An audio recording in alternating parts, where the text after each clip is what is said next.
Greetings and good health. I am Dr. Jarek Asarko, a pediatric and family wellness chiropractor. This is your Lifeline to Vitality, where we discuss ways to cultivate family wellness.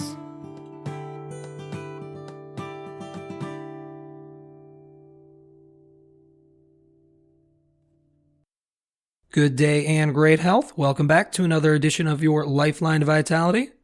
Today on the podcast, Top 5 Child Disorders that Start with the Letter A.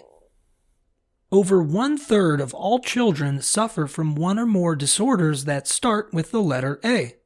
Those disorders are autism, allergies, ADHD, asthma, and anxiety. Current research has autism affecting 2.78% of the pediatric population, or 1 in 36. Allergies affects 4%, or 1 in 25. Attention Deficit Hyperactivity Disorder, ADHD, affects 10%, or 1 in 10. Asthma also affects 10%, or 1 in 10. And lastly, anxiety affects 25%, or 1 in 4 of the pediatric population. There has been a steady increase in all these disorders in the last 15 to 20 years. Why the increase? The quick and easy answer would be to blame genetics. But that is only half the truth. While genetics play a part, the epigenetic factors influencing our genes are just as much a contributor to the problem, if not more. What is epigenetics?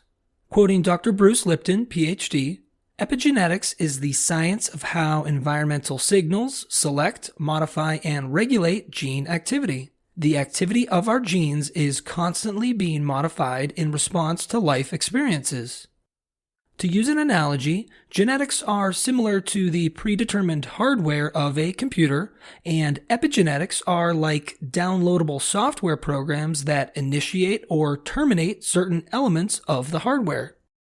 Epigenetic factors include nutrition, emotions, physical activity, environmental changes, and many other lifestyle choices.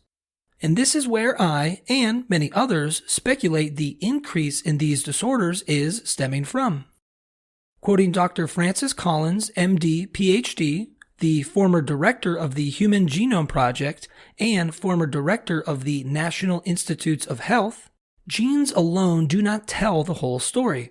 Recent increases in chronic diseases like diabetes, childhood asthma, obesity, or autism cannot be due to major shifts in the human gene pool, as those changes take much more time to occur.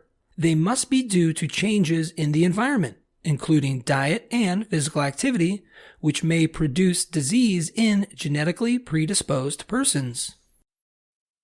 We are changing the environment in a negative way. We are changing our diet in a negative way. We are changing our physical activity in a negative way. We are changing our life experiences in a negative way. It is not one specific factor, but a combination of negative influences contributing to the stark rise in these childhood disorders. The epigenetic changes are negative because we are not adapting to the influences in a beneficial manner. If we do not adapt properly, we cannot reach balance or homeostasis. If we don't reach homeostasis, we can't achieve health. And the absence of health is disease. The more we stray away from adaptation, the more we tilt into disease. How does chiropractic fit into this discussion? Chiropractic does not change the negative epigenetic factors directly. Chiropractic addresses the adaptive quality of the human being. Chiropractic is unique in its approach. Quoting Dr. B.J. Palmer, D.C., while other professions are concerned with changing the environment to suit the weakened body, chiropractic is concerned with strengthening the body to suit the environment.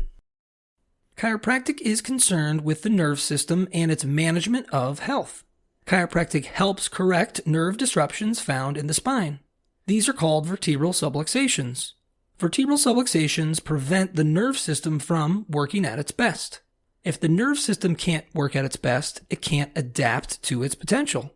This means homeostasis struggles to balance. The expression of health is altered. If the nerve system is working at its best, it can adapt better, reach homeostasis better, and strive for health at a greater potential. This does not mean we continue changing the environment for the worse and then try and adjust the body after the fact. That is like trying to catch a snowflake in an avalanche. We need to be more proactive in our approach. My aim in this episode is not to dive deep into each negative factor and how it affects these conditions. All I want to do is shine a small light on the fact that detrimental epigenetic influences are at play in these childhood disorders. How we as a society go about modifying these factors will take a cultural shift in health and all things adjacent to health. The more we nurture our nature for the better our health will be.